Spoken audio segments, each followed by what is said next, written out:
Hello friends! ఈ వీడియోలో అయితే మనం మారుతి సుజుకి కార్ గురించి అయితే తెలుసుకుందాం. ఈ వీడియోలో మొత్తం డీటెయిల్స్ అయితే మీకు ఇత్తా. రివ్యూ మొత్తం ఇత్తా. అంటే ఇది ఎంత మైలేజ్ ఇత్తది? ఇది మంచిదా? కాదా? ఇది ఎంత రేట్‌లో వత్తదో? మొత్తం ఏ టు జెడ్ ఈ వీడియోలో అయితే మీకు చెప్తా. వీడియో అయితే స్కిప్ చేయకండి. వీడియో నచ్చితే ఖచ్చితంగా లైక్ చేయండి, కామెంట్ చేయండి. మీకు ఏ డౌట్ ఉన్నా కామెంట్ చేయండి. ఓకే ఫ్రెండ్స్, లేట్ ఎందుకు వీడియో అయితే స్టార్ట్ చేద్దాం.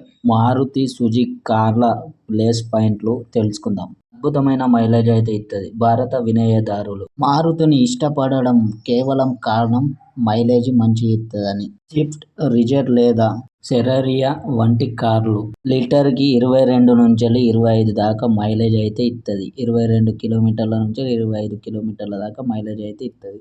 తక్కువ మెయింటెనెన్స్, సర్వీసింగ్ ఖర్చులు ఇతర బ్రాండ్లతో పోలిస్తే స్పేర్ పార్ట్ తక్కువ ధరకే అందుబాటులో ఉంటాయి. సర్వీస్ నెట్వర్క్, మీరు నగరంలో ఉన్నా లేదా మారుమూల గ్రామంలో ఉన్న మారుతి సుజుకి కార్ సర్వీస్ ఎక్కడికి పోయినా చెల్లుతుంది. సెంటర్ దొరకడం చాలా సులభం. రీసేల్ వాళ్ళు మారుతి కార్లకు సెకండ్ హ్యాండ్ మార్కెట్లో అయితే భారీ డిమాండ్ ఉంటుంది. మీరు కార్లు అమ్మాలనుకున్నప్పుడు మంచి ధర అయితే వస్తుంది.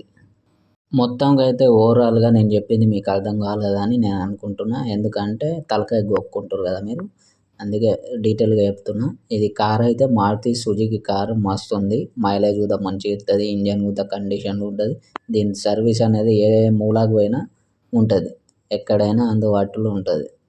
దీని ప్రైజ్ వచ్చి మంచిగా అందుబాటులోనే ఉంటుంది. ప్రైజ్ ఒక్కొక్క షోరూంలో ఒక్కొక్క తీరు ఉంటుంది. మొత్తంగా అయితే మీకు అర్థమైంది అనుకుంటా. కలర్లు కూడా మంచి లుక్ షైనీగా ఉన్నాయి. ఓకే, మన వీడియో మీకు అర్థమైంది అనుకుంటా, చూడొచ్చు. మొత్తంగా అయితే మా వీడియో నచ్చింది అనుకుంటా. నచ్చితే ఖచ్చితంగా లైక్ అయితే వేసుకోండి ఒకటి. ఇంకా ముందు ముందు మంచి వీడియోలు తీద్దాం. Okay friends, bye.